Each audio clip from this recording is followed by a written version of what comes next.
250 index fund कैसा है long term के लिए। सबसे पहले देखते हैं कि माइक्रो कैप बोलते किसको है। पूरे मार्केट में अगर देखा जाए तो लगभग 5400 स्टॉक्स है लिस्टेड। टॉप का जो 100 है उसको बोलते हैं लार्ज कैप। कैप मतलब ये टोपी नहीं, कैप मतलब कैपिटल।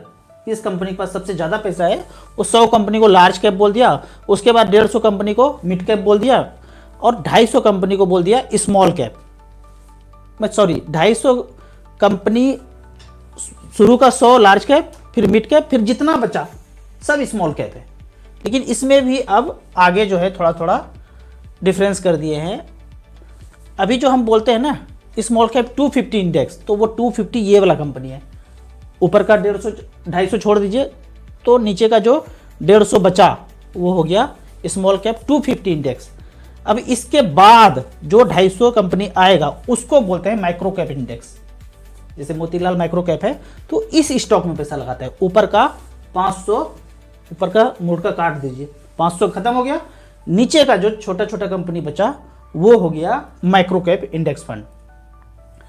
जब small cap, normal small cap जो फंड मैनेजर मैनेज करते हैं, अगर स्मॉल कैप लेते हैं तो 150 और 100 छोड़ दीजिए, बाकी जितना 5400 तक कंपनी है स्मॉल कैप सब हो गया। फंड मैनेजर कहीं भी लगा सकते हैं।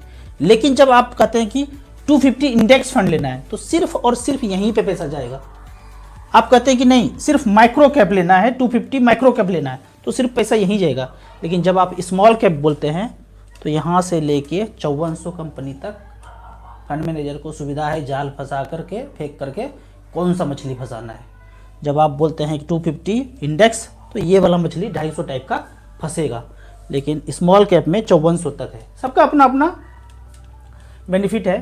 अब देखते हैं इसका पोर्टफोलियो। पहले देखते हैं, एक पीछे मिस्टेक में किया था, ये बोला था कि ऑटोमेटिक जो है इंडेक्स चेंज हो जाता है, जैसे चेंज होगा चेंज हो जाएगा ऑटोमेटिक। ऑटोमेटिक तो रोज़ एक सप्ताह में, 5 दिन में, 10 दिन में, 2 दिन में चेंज होते रहेगा, ऊपर नीचे स्टॉक होते रहेगा। मान लीजिए यहाँ पे स्टॉक है 250, कोई ऊपर चला गया मिड कैप बन गया, लार्ज कैप बन जाएगा, और कोई नीचे आ सकता है या नीचे वाला ऊपर अंदर आ सकता है।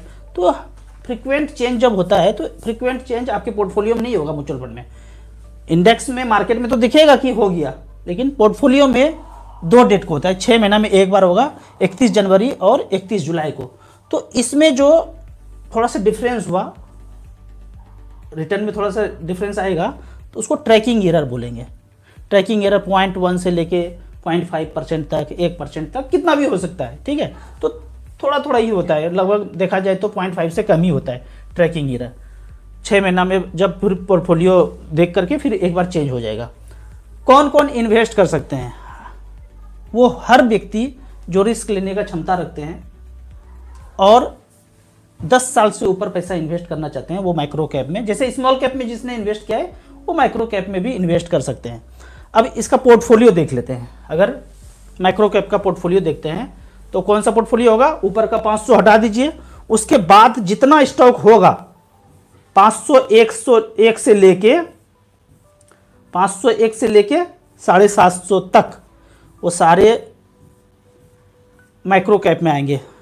तो अगर कोई भी 500 रुपया, 1000 रुपया SIP भी करेंगे तो 250 कंपनी में आपका पैसा इस तरह से डाइवर्सिफाइड हो जाएगा।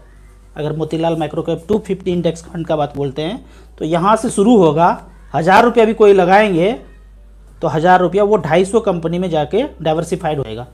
आपके 1000 रुपया को डूबने के लिए, या 1 लाख, 2 लाख, 1 करोड़ को डूबने के लिए जितना भी पैसा लगाया है इस 250 कंपनी को डूबना पड़ेगा। अब दूसरा देख लेते हैं small cap index fund, 250 index fund. 250 जब स्मॉल कैप इंडेक्स फंड बोलते हैं, या SBI का 250 इंडेक्स फंड है, इसका मतलब 100 कंपनी ऊपर का हटा दीजिए large cap, 150 company mid cap हटा दीजिए। अब जो उसके बाद 250 कंपनी होगा छोटा छोटा कंपनी, वो इंडेक्स में आएगा SBI स्मॉल कैप का। ये होल्डिंग है, इसमें भी 1000, 2000, 5000 जितना भी पैसा लगा हुआ है तो 250 कंपनी में चला गया, ठीक है। अब देखते हैं नॉर्मल फंड। नॉर्मल मतलब आपने निपॉन इंडिया स्मॉल कैप में अगर पैसा लगाया नॉर्मल, तो वो कहाँ तक जा सकते हैं? कहीं तक भी जा सकते हैं, 5400 कंपनी तक में। तो इसमें देखेंगे, देखते हैं कि Nippon India normal small cap में कितना स्टॉक्स है? 217 स्टॉक्स है। तो इस तरह से करके डाइवर्सिफाइड करके पैसा लगाया जा सकता है अगर लंबा समय है तो।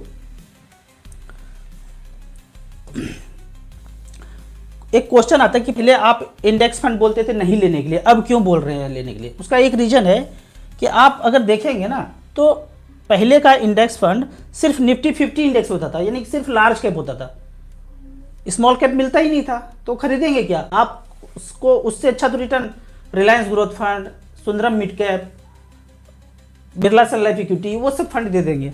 तो सिर्फ लार्ज कैप का ही इंडेक्स होता था। अब जाके स्मॉल कैप का, माइक्रो कैप का इंडेक्स आने लगा और ट्रैक रिकॉर्ड भी अच्छा खासा देख रहे हैं। ऐसा नहीं कि तुरंत आया और लगा दिए। जब तक मैं ट्रैक रिकॉर्ड नहीं देखता हूँ, 1-2 साल बीतने देता हूँ, सब कुछ अच्छा चल रहा है, उसके बाद ही लगाते हैं। 2-3% इधर उधर होगा, इतना ही होगा ना, सब कुछ अच्छा हो जाएगा, एएम अच्छा बन जाएगा, फंड मैनेजर सेट कर जाएगा, तब उसके बाद लगाना है। तो एक अच्छा फंड निकल के आया है माइक्रो कैप में भी, थोड़ा थोड़ा अगला फंड, नया फंड अगर लेना है तो माइक्रो कैप में घुस सकते हैं।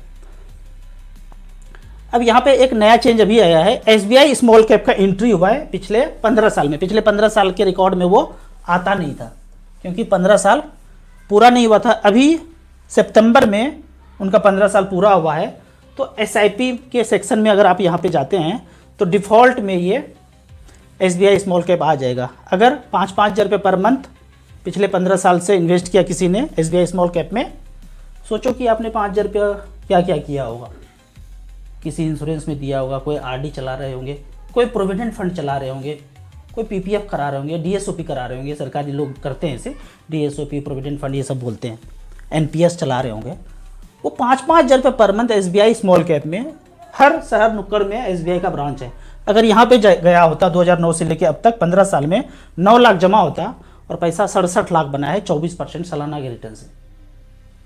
फिर वही बात कि कौन कौन से में करना चाहिए, तो पिछले 15 साल का एएम वाइज देख लीजिए, HDFC small cap, SBI small cap, quant small cap, और अभी जो 2 फंड निकल के आया है, एसबीआई 250 इंडेक्स फंड और Motilal micro cap 250 index fund, इस दोनों में जा सकते हैं।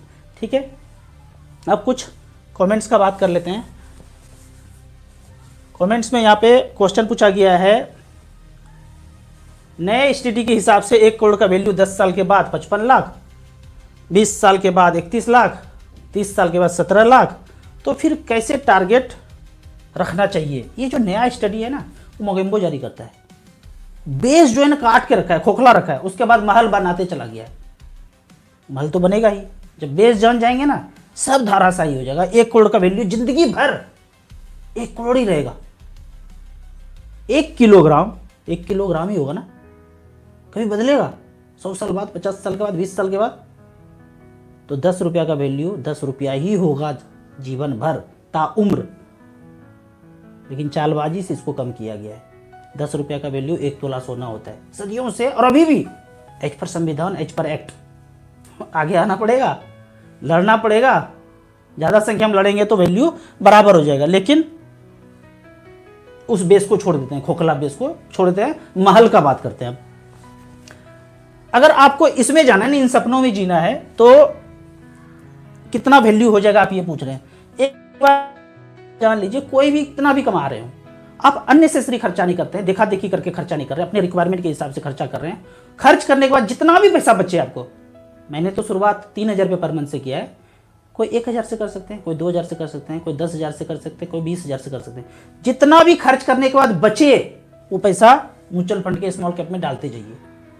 दूसरा, कोई सोना चांदी नहीं खरीदना है, कोई प्लॉट फ्लैट नहीं खरीदना है, कोई ज़्यादा शोबाजी नहीं करना है कि पड़ोसी ने ले लिया कार तो अब हमको भी लेना है। आपका रिक्वायरमेंट है तो लेना है, नहीं रिक्वायरमेंट तो नहीं लेना है। और ऐसा 10-12 साल रुपया झोंकते जाना है पैसा, जो वो जितना भी पैसा बनेगा आपका सारा रिक्वायरमेंट पूरा कर देगा। ये जो बोलेंगे कैसे हिसाब रख पाएंगे, पागल हो जाएंगे हिसाब रखने में। हिसाब रखने का कोई जरूरत नहीं है, हिसाब अपने आप पे रखना है, अननेसेसरी खर्चा नहीं करना है, थोड़ा सा कष्ट करके जीवन में पैसा बचाना है, बचा बचा के यहाँ इन्वेस्ट करना है। उदाहरण के तौर पे मुझे नहीं याद है कि पिछले 12-13 साल में जब मैं पैसा इन्वेस्ट करता था, कभी मैं एसी में ट्रेवल किया हूँ, किया ही नहीं, स्लीपर में किया। दिल्ली से पटना जाना है, भागलपुर जाना है, स्लीपर में चले गए, अगले दिन सुबह पहुँच ही रहे। 2.5 गुना ज़्यादा मैं चार्ट देखता था, स्टेशन में बैठ के ऐसे करके चार्ट देखता था, स्लीपर का चार्ट, स्लीपर का 500 और उसका 1250, 2.5 गुना अंतर होता था।